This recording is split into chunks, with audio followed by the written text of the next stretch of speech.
Hey guys, this is Dimitri Clinton. I'm a community specialist here at Bandai Namco, and I'm here with Steven Akana. He's a brand manager for Ni no Kuni 2, and we are checking out the Ni no Kuni 2 Revenant Kingdom demo that appeared at E3. We're just going to do a walkthrough real fast and show you some of the features, some of the gameplay, some of the boss battles, and just some of the cool gameplay mechanics in the game. So, Steven, go ahead and start us off. Yeah, I think what we'll do is, so the demo that we had at E3, it actually features two separate areas. For the demo, we really wanted to give people a chance to really just jump straight into the action. So both of the demos, King's Cradle showcases a mid-size boss battle, and then Longfang Lord of Flame, that one is featuring kind of more of an epic size boss battle. Nice, so, I'm excited. Both of them are a great way to kind of showcase some of the fighting mechanics that are in the game, because the combat is actually really different from the first Ni no Kuni. Really unique, definitely. And also, it goes into a bit of showing you some of the variety on how the Higgledies assist you in battle. Cool. One of the things that we were really highlighting in at E3 was the fact that the Higgledies are almost like your fourth party member. Yeah. So there's a lot of stuff that they're able to do to be able to assist you, you know, based on situations, things that they do on their own, things that you can command them to do. So really excited to show everyone. Rockin'. So while we were talking, we actually heard someone talk over us. That was Tani, one of the Sky Pirates, right? Can you give us a little more background on her? So you meet Tani pretty early in the story. It's shortly after both Evan and Roland escape from Ding Dong Dell during the coup. Okay. So Tani is the adopted daughter of the leader of the Sky Pirates. She's a tomboy, very impulsive. She is a person of action that is all about, like, you know, you will prove who you are by showcasing who you are by what you do. Got it. So in the story, Tani is along with Roland, they're both really supporting Evan in his journey to become king again. And in this section, they're actually going to an area where they're going to be able to make a contract with their Kingsmaker. Okay. And what's a Kingsmaker? Kingsmaker is there is, for every person that is a king in Evan's world, there is a Kingsmaker that basically they make a bond together and they signify that person's right to be a king within this kingdom. It's kind of getting approval to become like a full-fledged king. Yeah, or it's kind of proof of their ability to be a king. I see. Okay. And I actually want to go back really fast. You while we were talking, we also entered like a chibi-sized world map. Is that like a design choice that they did? Because I noticed now we have human-like proportions in our characters again. While we were on the map, we were kind of small, very old-school JRPG feel to it.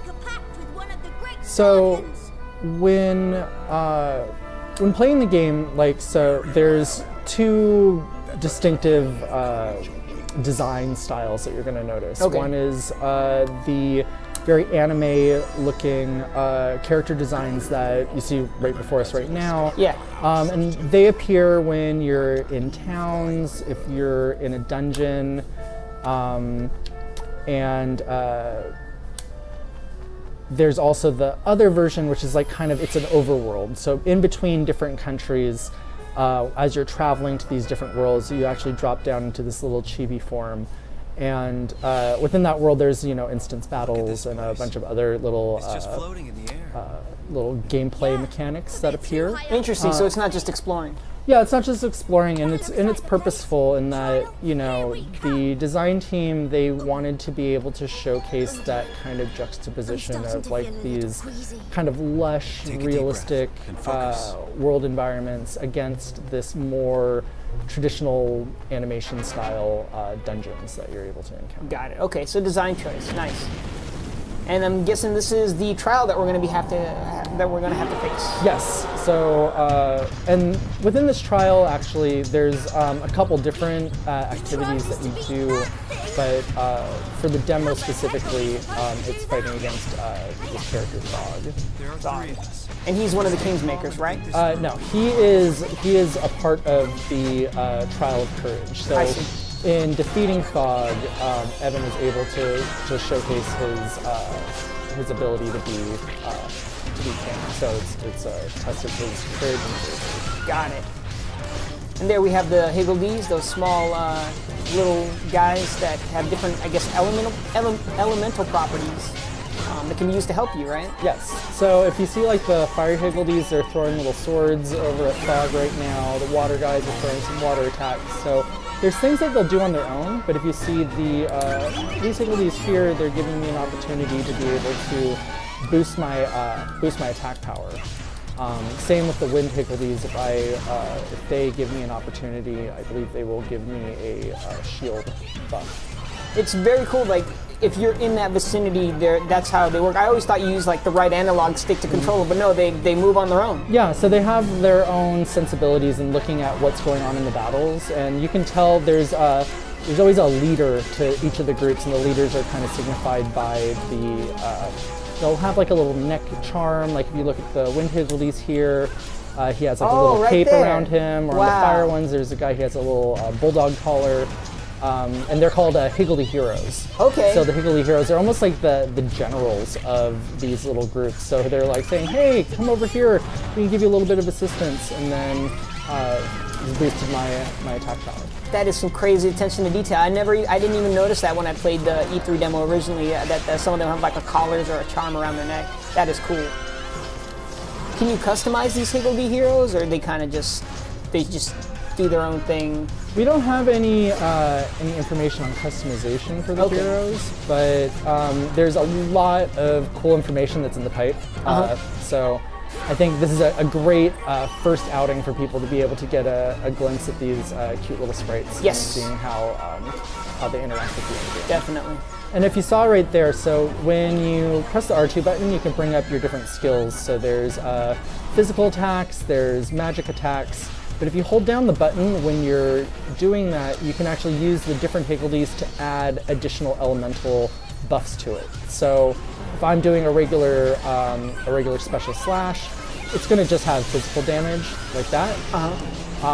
But if I go ahead and charge it, then I can start adding in fire, water, wind, and then when I do the attacks, actually I was doing a heal right there.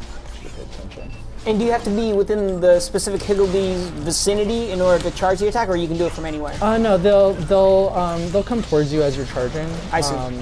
But you do have to hold down the charge for a little bit of time. The longer you hold it, the more different Higgledies will start to join in. Okay.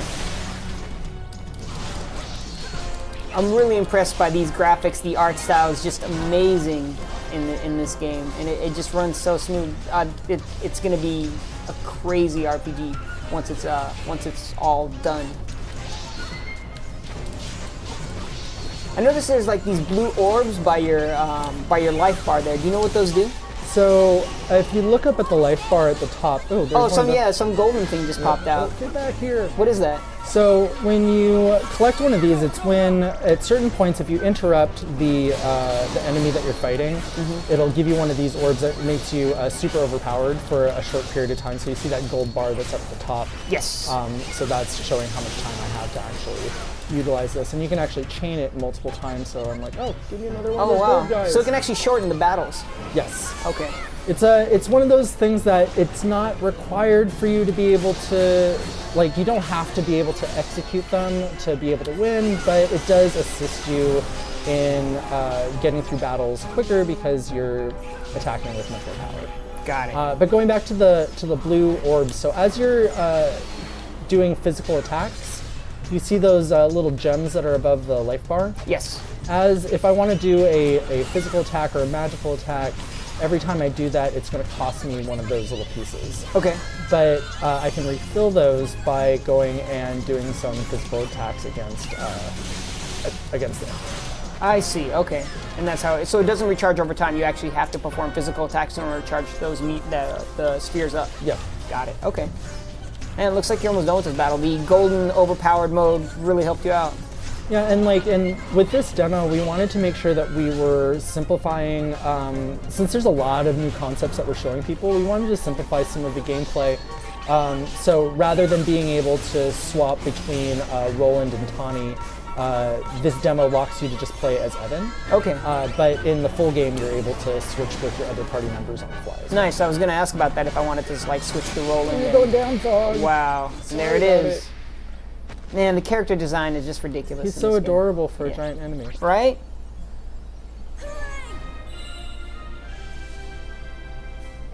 Mission clear. All right, one down, one to go. We did it, Evan. We beat That horrible lump. He's not that horrible. I know, right? He's very cute. And if we pass the trial. So then we see Roland. Can you tell us a little bit more about Roland? So Roland comes from a completely different world. He ends up showing up in Evan's world kind of during the commotion of the coup that's occurring in Ding Dong Dell. And Roland in his own world, he's much older. He's probably in his mid 40s, late 40s. So he appears younger when he's... Yeah, he comes over to this world. He's strangely, he's much younger, and he, in his own world, is a president of his own country. That might help Evan out a little bit. It's kind of why he decided to stay in Evan's world, is that he sees a lot of himself in Evan and sees that, you know, Evan has a lot of potential to be a great leader. So he decides that he's going to stay in Evan's world and help mentor and groom him to become a king. Gotcha. And that's a big theme throughout Ni no Kuni 2, is that, you know, your story, in this case Evan, but the idea that your story is crafted by the bonds and connections of all those that are around you, whether positive or negative. So when you have there's some villainous characters like Otto Mausinger. There's positive characters like Auntie Martha and the Higgledies. There's all these different characters that will really shape Evan as he grows to become a king. I see. Yep. So it sounds like it's a coming of age story for him. Exactly. Yeah. What it takes to become a king, a good king. Got it. All right, on to the next one, Longfang. I'm excited for this one. I've seen the opening cutscene. It looks amazing. I think we should just sit back and let people enjoy it. Yeah, this takes place in an area that right after Evan makes his king's bond with his kingmaker. Lofty, right? Lofty. They end up traveling to this country called Goldpaw.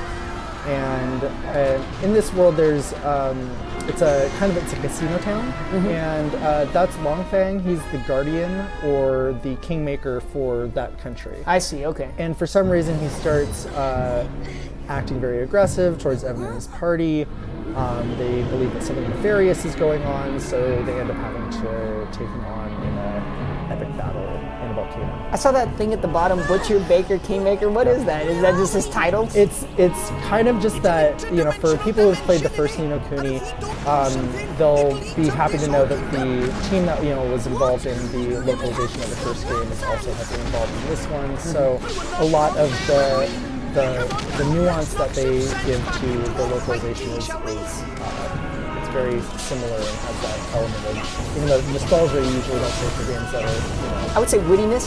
Yeah, no, I mean it's something that's very unique to Ni no Kuni itself. Definitely. And then we see Lofty at the bottom of the screen. He's giving Evan advice, or yeah, he's a part of the party, so he ends up acting a bit as a, you can almost think like a Jiminy Cricket. Like he's a bit of a comic relief. He does a bit of story narration and gives a bit of guidance to some of the elements that otherwise wouldn't really be described to you in the story. So he plays that kind of character. It's almost like I think of him as a like a character in a play, that their purpose is to guide themes and also provide that fun and comic relief. It seems to be a common theme within this game is for Evan to have guidance. I mean, you have Roland, Tani, they all provide a different type of guidance. It's really interesting to see that. And that's an interesting accent Lofty has. Yeah, I want to say that it's a Welsh accent? Yeah. For those that played Ni no Kuni 1, there was Mr. Drippy also had a Welsh accent. Is he related to Mr. Drippy at all? No relation. No relation. Yeah. Got it.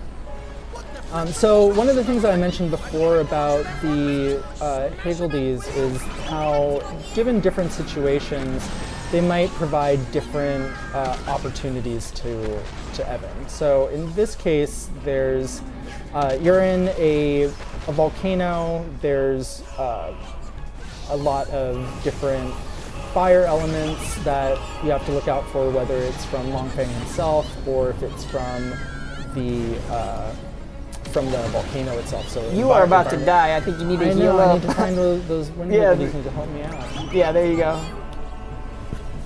So the fire Haggledies know that if in this environment that it's that their power element is actually something that could be really helpful to Evan. So they will give you opportunities to be able to erect barriers that give you complete nullification from fire damage. Interesting. So I just saw a green orb or shield form around you. What was that from?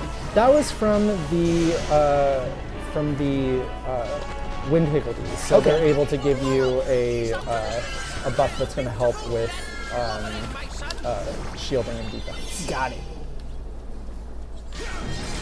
The other thing I noticed during this battle, it's very strategic. You can't just hack and slash Longfang. He backs up, he comes forward, casts different attacks. You have to really use all elements of gameplay here. You have to use the Haggledies, you have to use Evan. Yeah, the battles are pretty dynamic in that. Super dynamic. There's a lot of different things that you need to keep your eye on. Like in this case, the fire Haggledies are going to give me an opportunity to have a fire barrier, and I don't get any of that damage from breath of fire that he does. And those little fire rocks, they'll explode if you don't do anything about them. So yeah, that's what I was actually going to ask you about. Why are you destroying the fire rocks that come down? Is there a purpose for that? It will. There's the. Oh, I meant to do an attack there. There is the orbs to be able to do your special attacks. So not only is there a danger for having those fire blocks there where they can explode and they can give you damage if he breathes fireball at them, but it also helps you build up some of your orbs again. I see. This is a really tough battle. I remember playing it at E3 and I thought I was just going to breeze through. I was like, oh, they made this demo for E3 just so people could pass it. I got smoked so many times, no pun intended. It was, it took a lot of strategy. I can't stress that enough.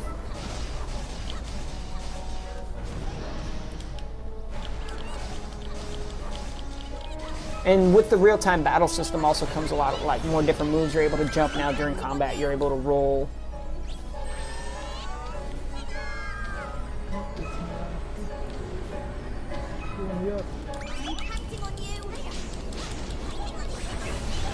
Once you take out those red rocks, is that what refills the blue spheres here?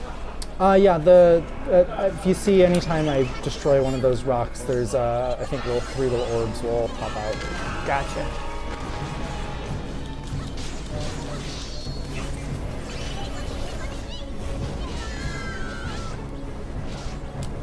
So I'm guessing once you defeat Longfang, and I don't know if he can really go into this, does he, start helping you out? Is he vital to the story? You're just gonna have to get the game And find out. Yep, I figured exactly. that's the answer you'd give me. Fair enough. There's obviously a reason for fighting him, so I'm sure we'll find out down the line. Can you talk about like how many different Higgledies are we going to get? Are we going to see more than what we see here?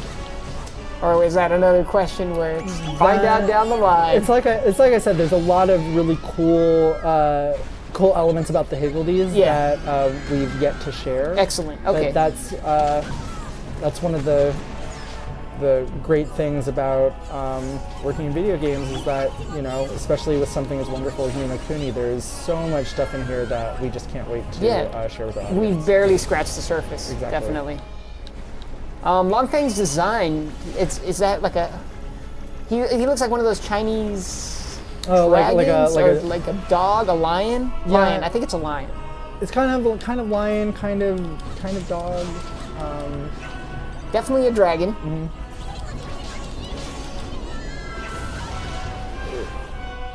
I can tell this is a time-intensive battle. Yes.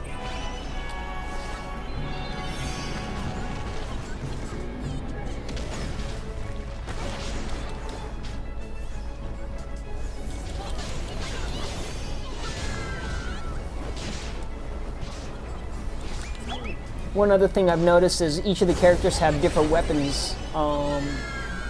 I don't even know if I should ask this. Are you going to be able to equip different weapons on the characters? I'm pretty sure I answered my own question, and we'll find out later on. But I did notice that in the demo that they all have different weapons. No, and it's true that they have different weapons. There's different.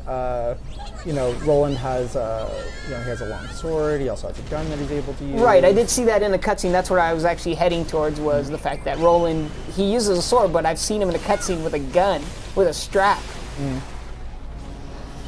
So that's really interesting, bringing a gun into this world.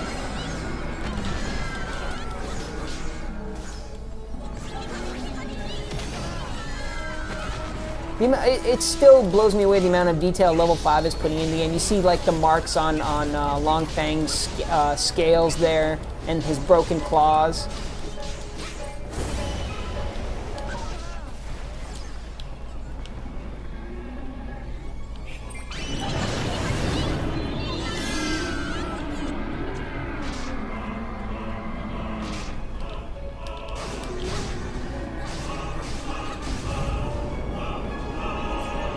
And even when Longfang's at a distance, you're still able to cast spells and attack him. Yeah, you have magical spells that you're able to utilize, and with those as well, like same with your other attacks, you're able to charge them, throw multiple attacks in his direction.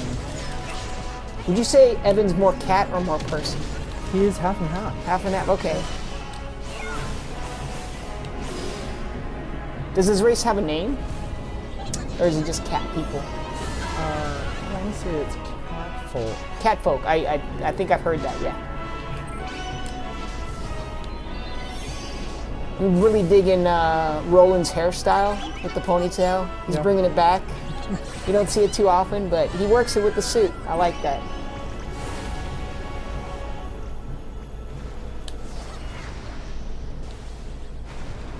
And one other thing I've noticed is the design choice of the characters really brings out their personality. Like you could tell Connie's a tomboy. She's got her two pigtails just sticking out.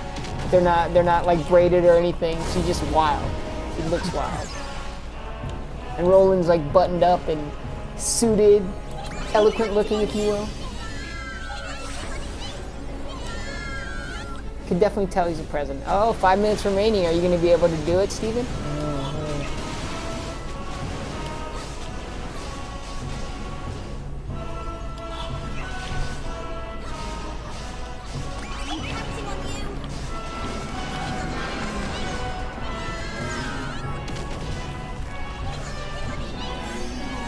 If you don't hear me talking, it's because I'm trying to let Steven focus on the last part of the battle. Like I said, it gets really tough, and it's hard for him to focus and talk to me at the same time. I'm trying to just see like all of the different areas I need to be looking out for. There it goes. Yeah, like I said, these battles, especially an epic one, or one as big as this, there's a lot going on. He's got to dodge the stones. Help me, Higgledies, help me. He's got to ask the Higgledies for help. And he's also got to listen to me talk about Roland's hairstyle. So there's a lot going on for Steven. I really respect the work that he's doing right now. It takes a lot. Well, that's the cool thing with this, you know, with the different spells that you're able to cast. Like, you know, I can keep track of my own health and I can heal on my own. It's just making sure that I'm, again, keeping track of all those different things that can be going on at one time. Got it. Even during the cutscene, you're able to attack him. That is interesting.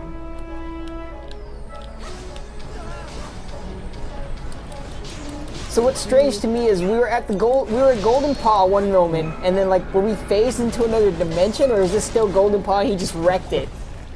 It's hard to say. I guess it's a rhetorical question for myself because I'm pretty sure you don't even know that yet. You know, it just seems like he came down and all of a sudden you're here. It almost seems like it's his like domain that he lives in. 3 minutes remaining. I think you got this. I think you're able. I believe in you, Steven.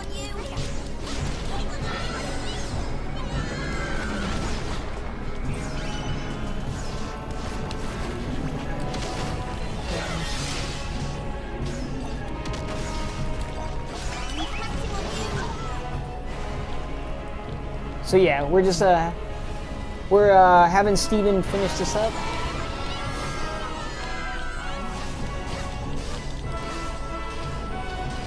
Almost done here.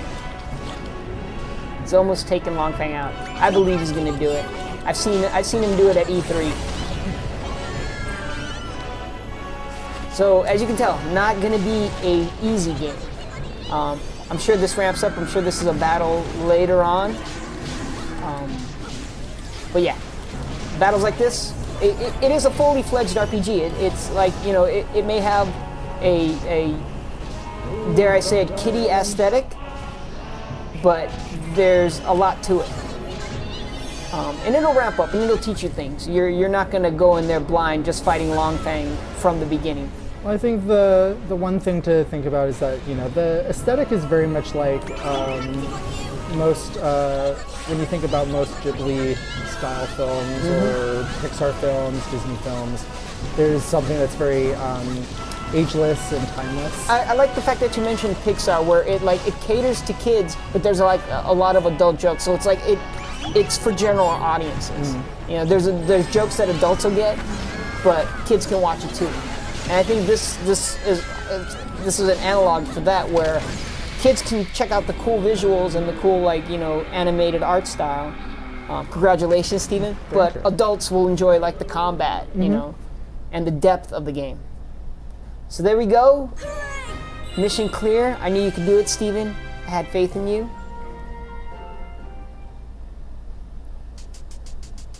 Let's check out this after cutscene. Longfang doing attacking his own kingdom?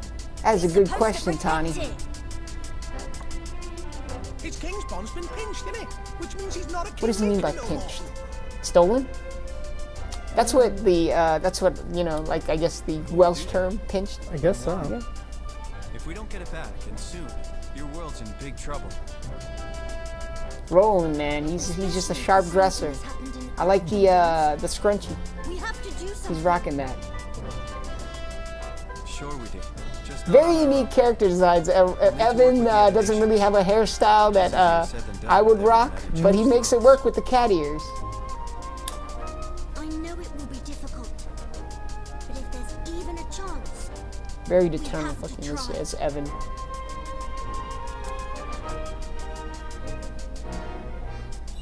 So that's it. Ni no Kuni 2, we just announced a new date. January 19th is when it's coming now. It's coming to PlayStation 4 and Steam, PC via Steam. We're going to have more details as the game's coming along. We're going to try and get more playthroughs. I hope you guys enjoyed this one. Steven, thanks again once again for joining me. It was awesome having you on. I'm glad you were the one playing and I wasn't. You passed all the trials here today. So yeah, thanks again guys for joining us, and look forward to more Ni no Kuni 2 Revenant Kingdom content as we get closer to the release date. Bye!